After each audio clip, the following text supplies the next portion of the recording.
इस बीच लगातार बड़ी खबरें आ रही हैं और जो इस वक्त बड़ी खबर आई है वो ये कि शिंजो आबे पर हमले को लेकर चीन से ये बड़ी खबर है। हमले पर चीनी अखबार ग्लोबल टाइम्स का दावा, आबे पर राजनीतिक मकसद से हमला किया गया है। ये ग्लोबल टाइम्स के हवाले से बड़ी खबर आपको बता रहे हैं। चुनाव के वक्त ये हमला राजनीतिक मकसद है, ये ग्लोबल टाइम्स में कहा गया है। साथ ये भी कि द्वितीय विश्व युद्ध के बाद जापान की ये दूसरी सबसे बड़ी घटना है। तो देखिए यहां चीन का अखबार ग्लोबल टाइम्स बड़ी खबर उसके हवाले से सामने आ रही है, जिसमें साफ तौर पर यह बताया जा रहा है कि राजनीतिक मकसद से यह पूरा हमला किया गया है। आबे शिंजो पर जो ये हमला किया गया है ये पूरी तरह से एक राजनीतिक साजिश है। राजनीतिक मकसद से यह हमला आबे पर किया गया है। ग्लोबल टाइम्स के हवाले से इस बीच आपको एक बड़ी खबर बता रहे हैं। और चलिए वापस में विपनेश का रुख कर लेती हूं। विपनेश, देखिए मेरी सहयोगी पूजा लगातार एक के बाद एक बड़ी खबरें आपको बता रही हैं। मैं एक बार फिर से पैनलिस्ट का रुख कर लेती हूं और आलोक साहे जी, आपके पास मैं आ रही हूं एक बार फिर से। जो अदर पैनलिस्ट जो बात कह रहे हैं, क्योंकि किसी संभावना से इनकार नहीं किया जा सकता है, तो आपकी नजर में एक प्रमुख वजह क्या नजर आ रही है, मैं ये जानना चाह रही हूँ। देखिए, चीन के ग्लोबल टाइम्स ने जो वक्तव्य दिया है कि ये राजनीतिक मकसद से किया गया कार्य है। ऐसा कई बार होता है कि अगर अंतर्राष्ट्रीय शक्तियां इस साजिश में शामिल होती हैं तो वो दूसरे के देश में उसके विरोधियों को तैयार करती हैं, उनको मदद करती हैं। और ये भी एक संभावना होती है कि दूसरे देशों ने उसको मदद दिया, उसको और स्ट्रोक किया, उसमें आग लगाई और उसको बढ़ावा दिया मारने के लिए। क्योंकि आप ये समझिए कि शिंजो आबे जापान का ये जो आधुनिक रक्षा नीति है, जो बदलाव आया है, उसके वो प्रतीक माने जाते हैं।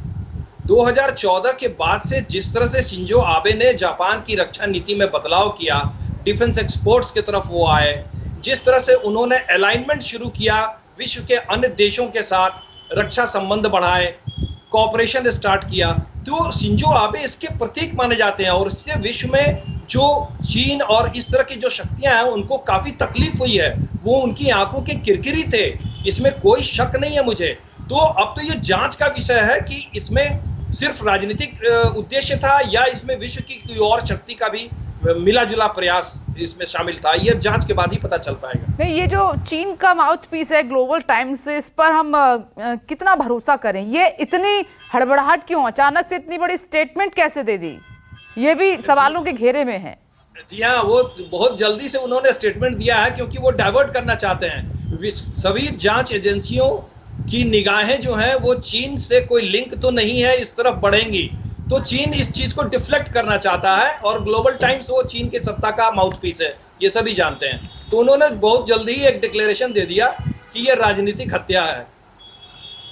कपूर साहब, मैं आपका रुख कर रही हूँ। जिस तरीके से अचल मल्होत्रा जी कह रहे हैं, क्या वाकई में इसी बात का फायदा हमलावर ने उठाया? क्या वहां पर ऐसी ही कैंपेनिंग होती है, गैदरिंग इसी तरीके से होती है? क्योंकि अमूमन हम हिंदुस्तान में देखते हैं और अलग मुल्क में एक तरफ पब्लिक होती है, स्टेज पर नेता होता है, सुरक्षा घेरा बहुत कड़ा होता है, लेकिन वहां तो चारों तरफ लोग नजर आ रहे थे। क्या इसी तरीके से नेता स्पीचेस देते हैं, कैंपेनिंग करते हैं, और क्या हमलावर ने इसी बात का फायदा उठाया? ऐसे है कि मुझे जापान में रहते 52 साल हो गए। कभी किसी ऐसी गैदरिंग में कभी शोर शराबा या झंडे दिखाना या झगड़े या कोई वॉर कभी ना देखा है ना कभी सुना है। एक स्टेज पे एलडीपी आ रहे हैं, उनके आगे थोड़े दूर पर 100 मीटर पे दूसरे पार्टी वाले बोल रहे हैं, सब पीसफुली उनके मेंबर्स आएंगे, सुनेंगे। ये जापान की कल्चर है, यही देखा है, यही सुना है, और कभी यहाँ दंगे हो ही नहीं सकते। ऐसा एटमॉस्फेयर बनता ही नहीं है। इस तरह से सेफ्टी का जो मैंने पहले ही बोला है कि जो और कंट्रीज में उतनी स्ट्रिक्टनेस नहीं होती है, क्योंकि इनके दिल में है कि हमारा जापान तो सारी दुनिया में सबसे सेफ कंट्री है। ये इनके दिल में बसा हुआ,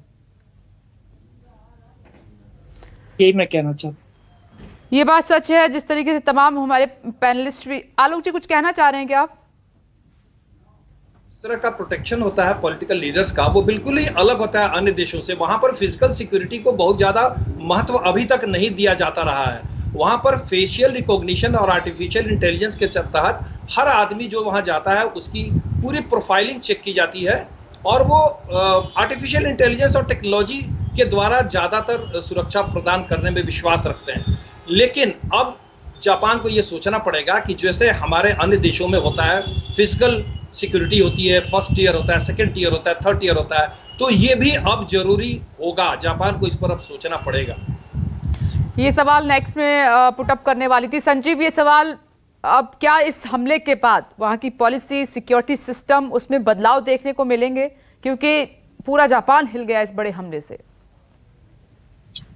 जी हाँ, देखिए जापान की जो सुरक्षा संस्कृति है वो जाहिर है उसमें तब्दीली आएगी, बदलाव आएगा और अनुभवों से सीखता है देश। तो ऐसे हमले वहां कम हुए हैं हाल के दशकों में, तो जाहिर है कि इसके बाद बहुत ज्यादा सुरक्षा हो जाएगी। लेकिन मेरा ध्यान इस वक्त विदेश खींच रही है ग्लोबल टाइम्स की एक के बाद एक लगातार आ रही पोस्ट, जैसे कि अब से करीब 12 मिनट पहले एक पोस्ट आया है जिसमें ये बताया गया है कि जो जापान की अर्थव्यवस्था को सुधारने की कोशिशें की थी शिंजो आबे ने, एबिनॉमिक्स जिसको नाम दिया गया था, उससे बहुत से लोग नाराज थे, क्योंकि उसमें ऐसे तत्व थे जिसमें कुछ लोगों को फायदा हो गया था और कुछ लोगों को नुकसान हो गया था, और इस कारण से वहां बहुत से विरोधी थे जापान में शिंजो आबे के। ये कह रहा है ग्लोबल टाइम्स। अब देखिए, ये भी अपने आप में अजीब बात है कि वहां से वो वजहें मैन्युफैक्चर करने की कोशिश तो नहीं कर रहा है, क्या चोर की दाढ़ी में तिनका है। इसके अलावा देखिए, ये भी एक पोस्ट सामने आया है जिसमें कहा जा रहा है कि अब जबकि ये हमला हो गया है तो जापान के पूर्व प्रधानमंत्री शिंजो आबे ये हमेशा कहा करते थे कि इंडो पैसिफिक में दखल बढ़नी चाहिए दूसरे देशों की, तो वहां के राइट विंगर्स को मौका मिलेगा और वो इस तरह की राजनीति करेंगे साउथ चाइना सी और इंडो पैसिफिक में। तो इस तरह की बातें अब राइट विंग एक्टिविस्ट जो हैं जापान के वो करना शुरू कर देंगे। ये ऐसी फिजूल की बातें हैं जो किसी नेता पर इतने घातक हमले के तुरंत बाद नहीं बोली जा सकती है, खासतौर पर ऐसे देश के द्वारा जो दुनिया के सबसे बड़े देशों में शुमार है। तो क्या ये चोर की दाढ़ी में तिनका है? क्या कोई ऐसी बात कही जा रही है चाइना के द्वारा जो बार बार असली चीज को छुपाने की कोशिश है? और ये कई बार होता भी है संजीव, देखा भी है, आप बड़ा इशारा कर रहे हैं। नमस्कार, मैं हूं मानक गुप्ता।